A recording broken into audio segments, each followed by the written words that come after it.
Hi. Sorry.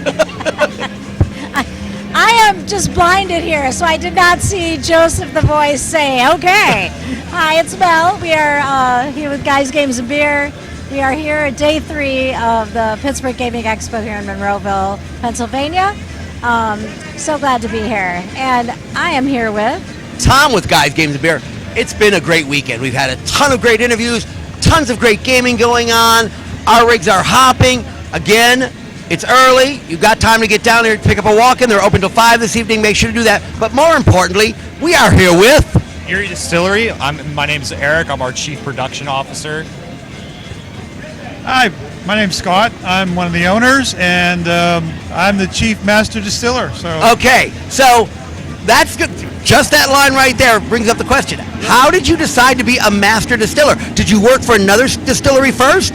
No, actually, I had a full-time job as a CFO for a school district outside of Philadelphia, and COVID hit, and my boys were looking for something to do during COVID and said, let's buy Data Still. So that's kind of how it started.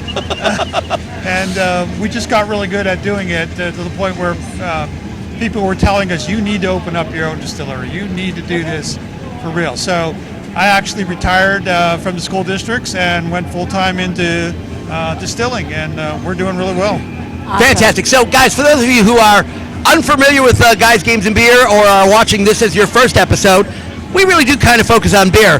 But these guys are helping us class the act up a little bit this morning. We like distilleries equally. Oh, absolutely. We love them. When I saw that they were here, I got super excited. I'm like, Tom, come check this out. Yeah, we were excited. She may have insisted that we have these guys on. So, all right, so now how long ago was this? So COVID was the start. How long have you been officially a distillery?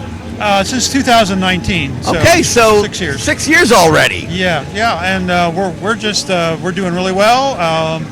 We're so happy to be one of the main sponsors for this event as well. So please, come down and see us. We do a lot of other shows. We do TechO, we do Comic Cons. We'll trying to do SteelCon this year as well. So, yeah, you can't get our product in the state store, so you got to come see us at a show or come see us at our distillery. Interesting. That brings up a question. So it's unusual to see. So we do a lot of conventions like this. I love the fact that you are really targeting these conventions. Yes. Is it an issue to try to get into something like this and sell hard liquor? Well, for some of the conventions, I would say yes, because it's novel to them. They've never had an alcohol provider as a sponsor. But after the first year, they see that we bring a lot of crowd with us. We have a strong following of people that come to these events because they want our product. Not just because of that, but I mean, they're interested in what the conference is about, but they do come because they want our product. Yeah, just even today, and then over this weekend, we had multiple people that said, we saw you at TechO, we checked the vendor registration, saw that you guys were going to be here, and you're the reason we came to Pittsburgh Gaming Expo. Wow. So if you're a con in the area, what they're saying is you got to draw guys, so you might want to look them up. All right, so we got a chance this weekend to try some of your products. I might be drinking some of their product as we speak.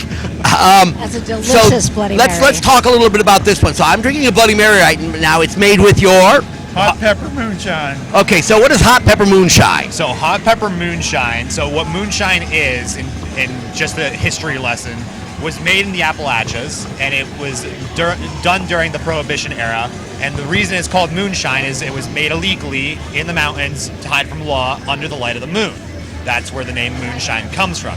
Now we use, in our recipes, are all Prohibition era inspired recipes. That's where we get all of our history from. Love it. So we are using a Prohibition era inspired moonshine recipe and adding a unique modern twist with our hot pepper moonshine. Okay, love that. And again, works amazingly well in a Bloody Mary. Again, I normally do vodka.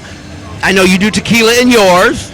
But this works absolutely perfect in a Bloody Mary. Well, let me just segue to tequila. You're coming out with one, if Yes, we recall. are. Yeah, we have a tequila in the works right now. It's going to be 99% blue guava. We're testing it in the bar right now, and we have gotten positive feedback all the way around. But that's true with almost all of our products. being a small distillery, we can concentrate on the quality and premium top shelf. This is not your well stuff at all. But the prices are, I believe, very competitive. Oh, your prices were amazing. Yeah. Okay, I mean, really, I was blown away how, for the quality of this, those prices are unbelievably, well, let's say, low in my... Absolutely. And I'm good with that, thank you. Yeah. We wanted to keep the consumers in mind. We wanted to offer a high quality product that they can afford, that everyone Thank can you. afford and enjoy, and that keeps bringing people back. I can see where it would. So, the tequila sounds amazing. We've talked about the moonshine. So, guys, as you know, Guys Games and Beer may do a little bit with gin. We are gin and tonics. Rob, I'm looking at you. Me and you are definitely going to be making up some specialties with this when I get back into town. We love our gin and tonics. Bennett, are you talking about Depression era and Prohibition era stuff? Yep. This is going to be perfect in a Bennett. I can't wait to try that in a Bennett. Absolutely, yeah. So that's not your typical gin that you would get with the juniper taste. Right. It's really low on that. In fact, it's more on the citrus end. So if you like Sapphire or if you like Grey Goose, you're going to love this gin. Yeah.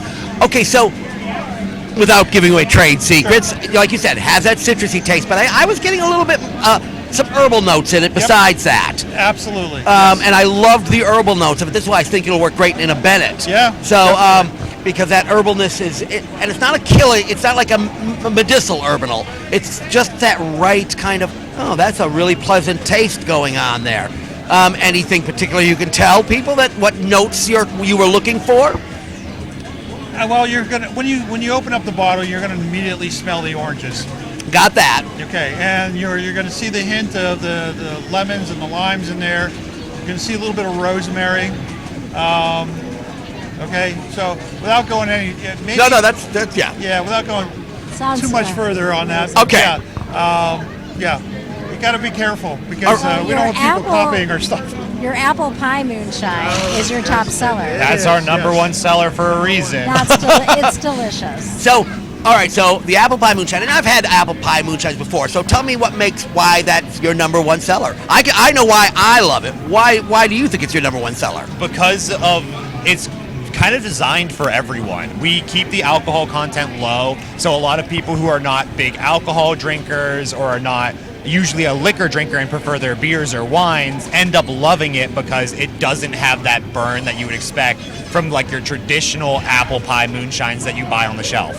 Yeah, and I've had some that it's like drinking gasoline, okay? Taste-wise, too. This was really smooth.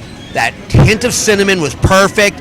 Not sickeningly sweet. I loved you had just the right sweetness on that. Yep. It was, literally it hit on every single front. Yep. Bravo. Thank you. I'm amazed with the long list of products that you do have. Right. Do you have cocktail recipes on your website? There are cocktail recipes on YouTube.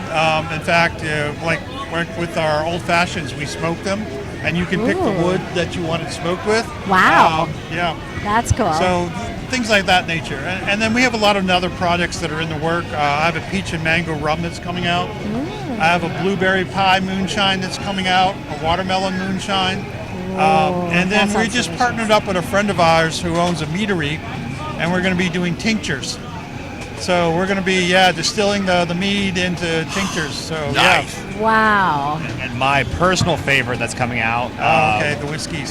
the whiskeys. We have 2 new whiskeys coming out as well. We partnered with a restaurant in Cranberry, Pennsylvania called Tagyu.